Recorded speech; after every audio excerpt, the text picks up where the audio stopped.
Sawadika, bonjour à tous, bienvenue dans une nouvelle vidéo sur ma chaîne Kathleen à Phuket. Aujourd'hui, je reçois Cathy. Bonjour Cathy. Bonjour Kathleen, bonjour les abonnés. Elle va nous expliquer un petit peu son histoire de femme expatriée en Thaïlande à Phuket. Allez, c'est parti pour la vidéo de la semaine. Alors Cathy, déjà présente-toi un petit peu, dis-nous quel âge as-tu et depuis quand es-tu arrivée en Thaïlande? Alors, je m'appelle Cathy, j'ai 63 ans, j'ai 4 enfants et 3 petits-enfants. Oh. Voilà, on est arrivé en Thaïlande la première fois il y a 17 ans, Ouais, en vacances. Et puis en 2020, après un petit burn-out professionnel, on a décidé de tout arrêter, d'arrêter de travailler. Qu'est-ce que tu faisais déjà? Alors, j'étais gouvernante dans Ouais. une propriété bourgeoise D'accord. chez une comtesse. D'accord, oh, intéressant tout ça. Donc, travail très intéressant, sauf que gestion du personnel très difficile. Voilà, donc après 17 ans de service chez cette personne, la 17e année, la 17e saison avec un personnel horrible, ben, j'ai pas pu. À Je quel pouvais plus. endroit c'était? C'était en Corse, donc je suis corse et Ouais. on habitait en Corse. Voilà, donc c'était dans une très belle propriété. Donc mon mari était gardien on était les gardiens de la propriété et donc toute l'année, on faisait l'entretien de la propriété qui était immense, hein, puisqu'elle faisait 50 hectares. Et l'été, donc quand les propriétaires venaient ou qu'elle avait des invités ou qu'elle prêtait sa maison, enfin bref. Donc là, j'embauchais du personnel supplémentaire parce qu'il y avait 2 grosses maisons et que c'était quand même assez difficile. Sauf que le personnel saisonnier qui ne revient pas d'une année sur l'autre ou qui revient un peu, qui revient pas, enfin bref. Il faut former à chaque fois. Qu'il faut reformer à chaque fois, qui on réexplique 50 fois les mêmes choses, n'avait pas vraiment cette notion de bourgeoisie. Ouais. C'est vrai qu'il n'y en a plus beaucoup en France, mais ça existe encore. Et j'avais beau leur expliquer qu'on n'est pas dans un hôtel, même si on n'est même pas dans un hôtel 5 étoiles. Ouais. Les bourgeois, c'est autre chose. Donc c'était assez compliqué et bon. C'était un peu comme Downton Abbey alors. Tout à fait, tout à fait. Et voilà, donc la dernière année, j'en pouvais plus et j'avais dit à mon mari, je dis écoute, bon lui il adorait son boulot hein, aussi, moi aussi hein, j'aimais mon boulot. Il Hein, était peut-être lui moins en contact avec. Voilà, lui il n'était pas trop en contact avec le personnel, donc. Mais moi j'ai dit écoute, une année de plus et je peux plus, j'y perdais la santé mentale et physique, hein, donc j'ai dit stop, on arrête. Donc on a décidé, en accord avec la propriétaire, avec notre patronne, hein, de partir, d'arrêter. Donc on a reformé de nouveaux gardiens. C'était il y a combien de temps ça? C'était en 2020. D'accord, donc c'est assez Et récent. on est parti donc définitivement, le temps de former donc un peu les nouveaux gardiens, on est parti en janvier 2021. D'accord. Voilà, donc en janvier 2021, on ne pouvait pas venir en Thaïlande puisqu'il fallait faire les 15 jours de confinement à Bangkok. Et on s'est dit non, on ne peut pas rester en France, c'est pas possible. Parce que du coup, on a quitté la Corse et on est parti chez les parents de mon mari en Charente-Maritime. D'accord. Sauf qu'il pleuvait tout le temps. Tout le temps, il faisait froid, il pleuvait. Enfin, c'était déprimant au possible. On a tout fait pour partir en Thaïlande malgré tout ce qu'il y avait comme restriction. donc on a fait 20 tonnes de papier. Hein. Donc après, nous sommes revenus sur Phuket. À Phuket directement. Voilà. Donc on a fait le confinement à Bangkok et on est venu à Phuket. On était venu, on avait pris notre visa pour 2 mois. Puisque au départ, quand on a quitté donc, notre travail, on avait acheté un camping-car et on voulait faire 6 mois en camping-car et 6 mois en Thaïlande. D'accord. On est arrivé en février, fin février, donc à Phuket. Et puis on a fait mars-avril et en avril, on devait repartir. Sauf que on a prolongé 1 mois. Et le 24 mai, nous devions repartir, mais pour repartir, il fallait faire le test PCR. Sauf que 2 jours avant, nous avions été en contact avec une personne qui avait le Covid. Et bien entendu, ça n'a pas loupé, on était positif. Donc on ne nous laisse pas partir, sauf que moi je commence à avoir de la fièvre et je tombe malade. Donc on est hospitalisé à Bangkok Hospital, on a passé 15 jours donc, à l'hôpital. Moi très malade, Christophe non, mais moi très. Donc Covid assez grave, mais bien très bien soigné. Avec beaucoup de séquelles, mais bien soigné. Et après, difficile de repartir en France parce que nos PCR étaient toujours positifs. Vous étiez positif à chaque fois. Voilà, donc on ne nous laissait pas repartir. On a fait intervenir l'ambassade de Bangkok. Donc on a pu embarquer dans un avion, donc avec une décharge, enfin avec plein de choses. On est rentré en France. Puis ma maman étant malade, j'ai dit bon, on va s'occuper de maman. Donc on s'est occupé de ma maman jusqu'à ce qu'on ne puisse plus s'occuper d'elle, et on a été obligé de la placer en EHPAD, donc elle était en EHPAD. La directrice de l'EHPAD nous dit qu'on ne peut plus rentrer puisqu'on a eu le Covid et que il faut que l'on soit vacciné. Sauf que nous, on ne pouvait pas être vacciné puisqu'on sortait du Covid. Oui, voilà. Sauf qu'elle me dit, vous ne pourrez plus voir votre maman si vous ne vous faites pas vacciner. Bon. Donc, je suis partie me faire vacciner. Ouais. Et je suis retombée malade. Le vaccin m'a rendue malade, donc je ne pouvais pas voir ma maman parce que j'étais trop malade.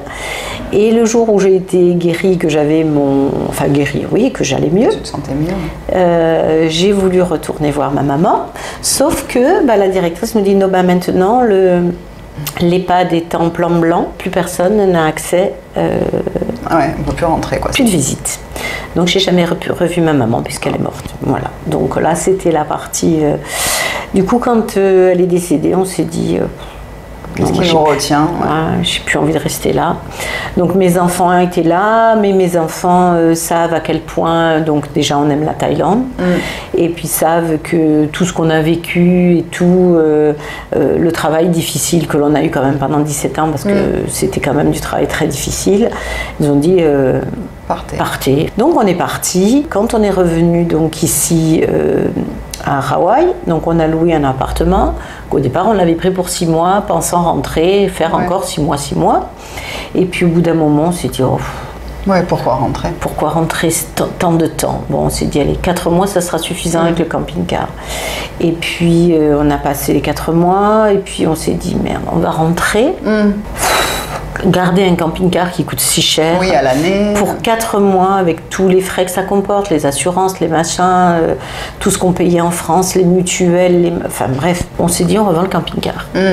Donc on est parti 5 jours. Donc on a mis l'annonce pour le camping-car, on l'a vendu très vite. Donc on a pris un billet d'avion, on est allé faire tous les papiers de vente, on a vidé le camping-car, on a tout vidé, on a vendu ce qu'il y avait à vendre dedans, on a tout en 6 jours, on a bouleversé toute une vie. Et on est reparti, on a contacté le propriétaire qui nous avait loué l'appartement ici à Hawaï pour 8 mois, on lui a demandé si on pouvait faire un contrat à long terme. Il était tout à fait d'accord, donc voilà, on a fait le contrat à long terme et on s'était dit, bon, on avait déjà quand même, parce qu'on avait, comme on avait envisagé de rester 8 mois, on avait fait notre visa retraite. Maintenant, on a nos visas à l'année qu'on renouvelle. Donc au fait, quand vous êtes venu vivre, après cette fois-ci plus définitivement en Thaïlande, le but c'était d'être tranquille, de ne plus rien faire? Est-ce que c'était d'investir dans quelque chose? Est-ce que c'était de faire une petite affaire? Qu'est-ce que vous aviez en tête? Non, rien. Plus rien. Se reposer. Plus rien, ouais. De profiter vraiment de la vie et de se dire ouf, on ne sait pas ce qu'on va faire demain, on se lève à l'heure qu'on veut, on se couche à l'heure qu'on veut, on ne sait pas si c'est samedi, dimanche, jour férié ou pas jour férié, on vit. On vit tout simplement, sereinement, parce que c'est trop stressant de vivre en France, c'est plus possible. Les peu de fois où je suis repartie, la chose qui m'a choquée le plus, quand je suis retournée en France, c'est l'incivilité des gens. Je ne supporte plus. Et j'arrive maintenant à ne plus m'énerver. Mais au début, quand je rentrais, je disais mais c'est pas possible, c'est pas possible. Et puis bon là maintenant, je m'énerve plus parce que je me dis que les pauvres ils ont une vie de merde, excusant le terme, et que les pauvres ils réagissent comme ils peuvent. Mais cette incivilité m'insupporte. Donc ici je ne la vis pas vraiment, on la vit pas l'incivilité. On n'a pas cette agression qu'on peut avoir de l'extérieur des gens, de l'ambiance, de l'atmosphère. Déjà on est arrivé à l'aéroport, il y en a un qui, je suis arrivée, il était passé avec sa valise, il me bouscule avec sa valise, mais à me faire mal avec sa grosse valise, il me tape dans la cheville, il va me faire mal, il se retourne et il m'engueule. Oh, j'ai dit, il me fait mal, au lieu de s'excuser, il m'engueule. Bon, j'ai dit, Cathy, calme, respire, regarde-le juste de travers et c'est tout. De toute façon, tu en tireras rien. Voilà. Donc, c'est ça qui me désole le plus quand je rentre. Et voilà, donc on n'a plus envie de rentrer, en fait, si ce n'est pour voir les enfants. Et toi, en tant que... Parce que c'est quelque chose qui parfois pose problème aux femmes quand elles viennent s'expatrier en tant que couple à la retraite, donc on va dire plus de 50 ans, elles ont un peu de mal parce que à chaque fois elles me disent, alors quand j'en parle, parce qu'il n'y en a pas beaucoup qui veulent témoigner à la caméra, mais qui me disent, au fait, moi j'ai du mal parce que j'arrive pas à trouver mes repères ici, parce que je ne me sens pas libre, parce que je ne sais pas conduire un scooter et il faut que mon mari m'emmène à droite à gauche, parce qu'il y a ces femmes tailles de partout et ça m'angoisse un peu. Toi, comment est-ce que tu l'as vécu dans ta tête? Moi, ça, j'ai pas eu du tout, non. Ce truc-là, je ne l'ai pas eu du tout. Je ne conduis pas le scooter. Je fais beaucoup à pied. Donc, en fait, moi, ma principale préoccupation, je dirais, et désir ici, c'était un accord avec Christophe. On cherche un lieu où moi, je peux tout faire à pied. Moi, j'adore la plage. Hein. J'habite en Corse. J'ai vécu toute ma vie au bord de mer, donc moi, il me fallait la plage. Donc, j'ai dit, il faut qu'on soit près de la plage de Naïarn. Et proche quand même de tous les commerces, que je puisse aller faire à pied tout ce que j'ai envie de faire. Bon, je marche beaucoup, donc c'est pas un problème. Donc on a trouvé un bon compromis donc près de la plage de Naïarn. Et moi je fais beaucoup à pied. Bon, après Christophe est très dispo, on fait beaucoup de choses ensemble, donc ça va. Mais ça m'a jamais posé problème. Tu t'es pas senti empêchée de faire quoi que ce soit en fait parce que tu ne conduis pas de scooter? Du tout. En plus même d'être, je veux dire, même si j'ai envie de faire des choses toute seule, je veux dire, j'ai pas besoin d'être accompagnée, d'être avec quelqu'un. Non, je peux faire les choses toute seule. Après les femmes tailles, Christophe ne sortant pas dans les bars, et puis si on va aller boire un coup dans un bar un soir, on y va tous les deux. Il peut y aller avec les copains. Donc voilà, il y va avec les copains s'il en a envie, s'ils ont envie d'aller se faire un billard. Tu t'es pas sentie en insécurité, encore une fois, pas la Oui, non. Après, bon, voilà, hein, les femmes tailles, ce sont les femmes tailles, elles vont essayer. Christophe est un bel homme, donc vont essayer. Après, elles préfèrent, je pense, les hommes un petit peu plus âgés avec une belle carte bleue qu'un jeune qui soit... il n'est pas si jeune non plus, mais... non, mais bon, 56 ans, souvent, c'est très jeune pour les femmes tailles. C'est vrai. Pour avoir discuté avec plusieurs femmes tailles, elles préfèrent 70. Ce qu'elles me disent, hein. Elles me disent, non, nous on aime les hommes vers les 70 ans. Bon, on comprend qu'elles ont besoin d'une sécurité financière, voilà, donc peut-être que... Comme disait mon grand-père, un pied dans le cercueil et l'autre sur une savonnette. Voilà, donc non, bon, après, voilà, hein, c'est comme ça. Hein, si ça doit arriver, qu'il se laisse tenter, c'est son problème. Hein. On réglera ça au moment voulu. En privé. Voilà. Mais bon, non, c'est pas... Et est-ce que vous avez réussi à vous recréer un petit groupe d'amis, de connaissances avec qui vous passez du temps ici? Parce qu'il y a quand même beaucoup de personnes retraitées ici. Alors, on limite un peu, parce que bon, on a rencontré quand même depuis, puisque ça fait quand même maintenant à peu près 8 ans qu'on est sur Hawaï. Oui, on s'était lié un petit peu d'amitié avec des couples français. Hein. Il s'est avéré que c'était des gens trop jaloux, envieux et en fait qui étaient un peu toxiques à mon goût. Donc on fait le tri dans ces cas-là. Moi j'ai pas besoin de gens toxiques, j'ai été entourée toute ma vie de gens toxiques, donc je n'ai plus envie de ce genre de... Voilà, donc on fait le ménage. Après on s'est recréé des connaissances, oui. Après oui, mon amie, donc voilà, elle, oui, on est amis. Voilà, avec son mari, donc oui, c'est vraiment notre couple de Français quand même. Voilà, c'est vraiment un couple, voilà, où on sait que si un a besoin de l'autre, on sait qu'on pourra toujours se rendre service. Après, je vais pas aller demander service comme ça, voilà. Sûr. Alors, on a beaucoup de connaissances taille. D'accord. Parce que ça fait quand même 17 ans qu'on vient. On a eu la chance, la première fois où on est venu, de rencontrer des gens qui venaient depuis 20 ans. D'accord. Et qui nous ont fait connaître des gens. On venait sur Patong. D'accord. on était amoureux de Patong, hein, mais c'était Patong il y a 18 ans. Hein. Maintenant, pour rien au monde, je ne retournerai vivre à Patong, mais Patong, moi j'aime. Hein. Ah oui, oui. Voilà. Donc moi j'aimais beaucoup Patong. Alors quand on partait en vacances à Patong, les gens nous disaient ah oui, là, tu devais avoir mais vous partez pourquoi pour le sexe, pour les... Ah, j'ai dit non, pas du tout. C'était pas du tout notre trip. Donc non, on aimait Patong, l'ambiance, c'était très festif. Enfin moi j'aimais beaucoup Patong. Donc on y restait quand même plus de 10 ans quand même, tous les ans, on venait en vacances. Et puis l'année d'après, j'ai rencontré par internet un guide thaï francophone. D'accord. Et donc je l'ai sollicité. Il avait perdu son travail de guide parce que la société dans laquelle il travaillait avait fermé. Et il essayait de travailler un petit peu en freelance. Donc je l'ai contacté. Donc quand on s'est rencontrés la première fois, le courant est passé de suite et donc il nous a fait faire les excursions, les machins. Donc, vous avez bien visité voilà. Avec donc lui. On a fait beaucoup de choses. Et l'année d'après, quand on est revenu, je lui ai demandé s'il pouvait nous organiser des choses un petit peu plus privées. Hors des sentiers battus. Voilà. Et donc on a eu la chance de faire toute la Thaïlande avec lui tous les ans. Donc on partait en périple bien entre 1 semaine et 9 jours. On partait avec lui. Donc il avait un ami qui avait un van, qui était chauffeur de taxi, qui avait un van. Donc on le réservait pour toute la semaine. Et on partait donc avec lui et on a fait comme ça un petit peu toutes les régions, c'est-à-dire qu'on a commencé par le nord et puis après on a fait le nord-est, on a fait l'Isan, on a fait le sud, on a fait l'extrême sud, on a fait le nord-ouest, enfin on a fait voilà, on a fait vraiment tout le tour.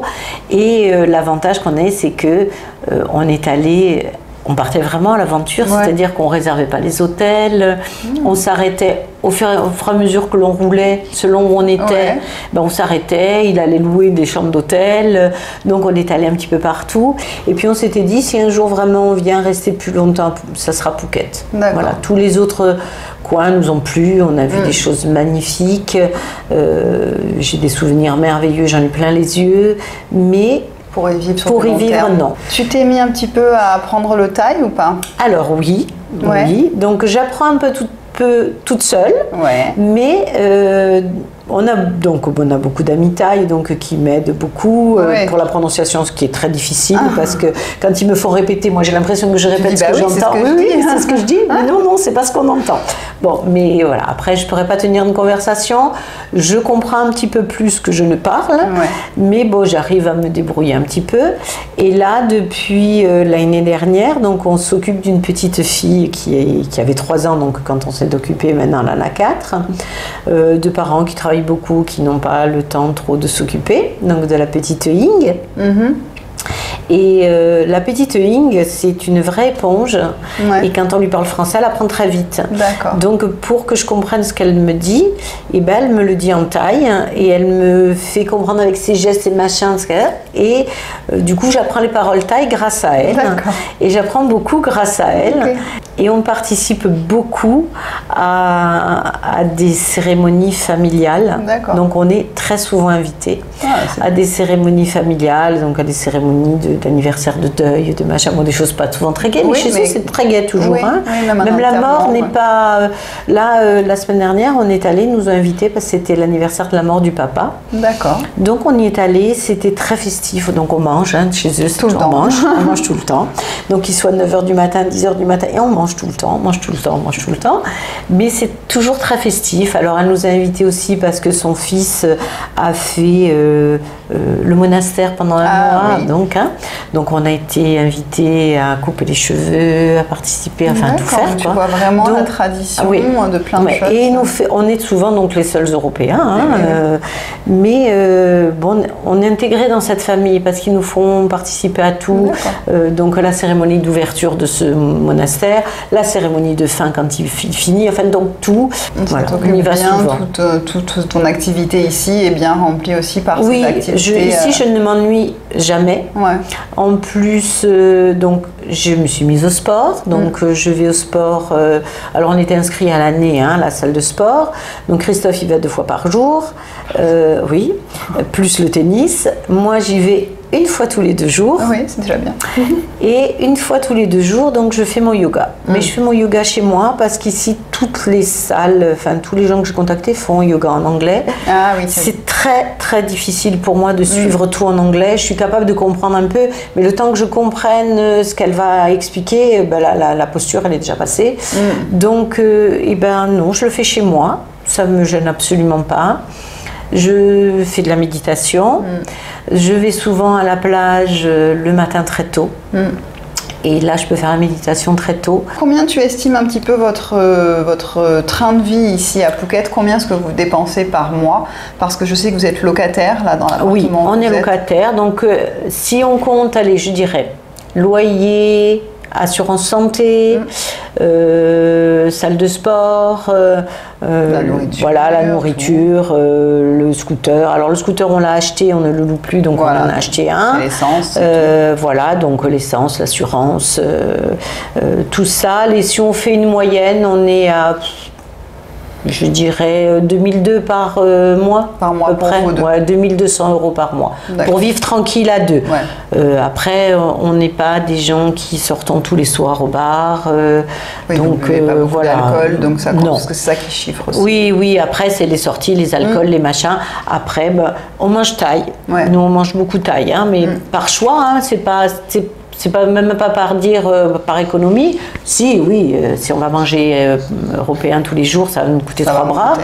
Donc vraiment maintenant pour vous deux, hein, j'imagine que c'est pareil, votre vie là, elle est ici jusqu'à la fin, on va dire, vous resterez là. À moins qu'il se passe quelque chose de particulier, et ça on ne peut pas prévoir, hein, mais oui, oui. J'espère que mes enfants pourront venir, peut-être, bon après c'est difficile parce que les billets d'avion sont très chers, donc c'est difficile même si à la rigueur on leur offre l'hébergement ici, c'est difficile quand même de payer les billets d'avion quand ils ont des enfants, parce qu'ils sont souvent 4, donc ça fait quand même beaucoup. Mais bon, bah voilà, peut-être un jour ils viendront aussi. Mes 2 de mes enfants sont déjà venus, et une de mes filles habite au Japon. D'accord. Donc elle est moins loin. On est parti au Japon la voir. Après, on ne sait pas ce qui peut arriver dans la vie. Hein, mais là, vous êtes bien, en tout cas, vous avez vos petites habitudes. Ah voilà, on a notre vie, notre quotidien nous convient. Ici, après, bon, on a goûté à la maladie ici, donc aux soins de santé ici. Il ne manque rien par rapport à la France, et au contraire même, par rapport à la France, on est bien mieux servi ici au niveau santé, au niveau du temps qu'il faut pour avoir un rendez-vous ici, hein, par rapport à ce qu'on est en France. Moi, pour soigner mon Covid, donc il m'a fallu quand même 6 mois pour avoir rendez-vous chez un pneumo. Bon, quand j'ai eu rendez-vous chez le pneumo, qu'il a vu l'état de mes poumons, il a dit mais il aurait fallu vous soigner avant. Bah oui, j'aurais bien aimé. J'aurais bien aimé. Et puis voilà, donc moi je suis bien ici, la chaleur, il peut faire 50 degrés, ça ne me dérange pas. Ça, moi j'aime. Moi j'aime. Ça ne me dérange pas plus que ça. Non, moi non plus. La pluie, alors on me dit la saison des pluies. Et ben il pleut, voilà. On s'adapte. C'est pas quelque chose qui nous déprime en tout cas de voir la pluie. Enfin, quand on se lève le matin qu'il pleut, on se dit pas oh là là, non, parce que le reste de la journée fait qu'on est bien. Donc en fait, c'est pas juste cette pluie qui va nous gâcher la journée. Non, et puis bon, il pleut pas toute la journée. Le moment où il pleut pas, ben on sort. Comme tu disais la dernière fois dans ta vidéo, et ben l'avantage c'est qu'on est en tongs, et ben les pieds sont mouillés, c'est pas grave. L'eau n'est pas froide. Bon, on se mouille, et ben on se sèche. C'est comme ça, c'est que de l'eau. Hein. On met on n'est pas en sucre. Le raincoat jaune, bleu, rose, de n'importe quelle couleur, on s'en fiche. L'avantage ici aussi, moi que j'adore, hein, un truc que j'apprécie beaucoup ici, c'est de pouvoir m'habiller comme j'en ai envie. Et pas se dire oh merde, je vais sortir aujourd'hui, je vais peut-être si je sors en short ils vont me dire celle-là tu n'as pas vu cette vieille à 63 ans elle sort encore en short. J'en ai rien à faire ici. Alors que c'est vrai qu'en France on est toujours un peu sur le regard des autres, alors qu'ici pas du tout. Ici pas du tout. Et puis bon, moi ce que j'apprécie ici vraiment beaucoup, c'est de pouvoir sortir à n'importe quelle heure du jour et de la nuit. Et donc moi qui suis insomniaque, pendant un moment, ben, la nuit je sortais, j'allais au 7-Eleven. Oui, qui est ouvert 24 heures sur 24. Voilà, des fois il était 2h30 du matin, le gardien de l'immeuble me regardait un peu bizarrement, mais bon, ça va, il avait l'habitude. J'allais au 7-Eleven, je m'achetais une glace, je mangeais sur les marches du 7-Eleven ma glace, puis je rentrais et jamais j'ai eu, je dirais, ce truc de me retourner pour voir si... Jamais. Jamais. J'ai jamais cette sensation de peur, de me dire on va m'agresser. Jamais, jamais. De faire attention à son sac, de faire attention à qui est derrière.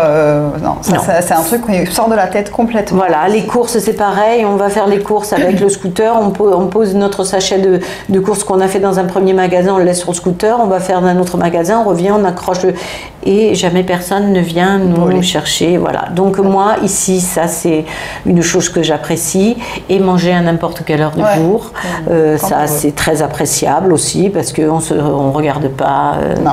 Et puis pour aller faire les courses, c'est merveilleux, on se dit pas oh zut, ça va fermer. C'est dimanche. Ah mais non, c'est fermé, c'est dimanche. Et même les 7 heures, on peut plus rien acheter. Ben là, voilà, on fait les courses quand on veut. Et c'est une qualité de vie ben voilà, que j'apprécie beaucoup. Je suis enfin à 63 ans sereine. Et je suis très heureuse d'être sereine et d'avoir trouvé un rythme de vie qui me convient. Dans un endroit qui te convient. Dans un endroit qui me plaît. Les gens après, ben, on fait tous nos expériences. Voilà, on s'est fait nous aussi avoir comme au tout début, prêter des sous, voilà, donc tu connais, voilà. Mais c'est bon, ça y est, on est passé par là et on a appris et puis voilà, maintenant tout va bien et on a notre vie. Et puis je pense que bon, c'est vrai que on ne sera toujours que des farangues pour les tailles. Jusqu'au bout, on sera toujours des étrangers dans un pays étranger. Il faut l'accepter. Il ne faut pas se dire non, moi je veux être intégré. Non, ça ne sert à rien. On n'arrive pas ici en pays conquis. On est des étrangers. On accepte leur culture. On accepte d'être dans un pays étranger et on sera toujours que des étrangers. Bah écoute, merci beaucoup Cathy. Je t'en prie, merci Kathleen. Merci pour avoir expliqué un petit peu toute cette histoire qui est riche, vraiment, ton expérience avec la Thaïlande ici et tout ce que c'est que le début on va dire, puisqu'il y en a encore pour un bon moment à faire d'autres nouvelles découvertes, etc. et des expériences de vie et voilà, avec les Thaïlandais et la Thaïlande. Merci d'avoir regardé cette vidéo jusqu'au bout. Je vous souhaite une très très belle semaine et je vous retrouve samedi prochain 11h pour une nouvelle vidéo. Bye bye.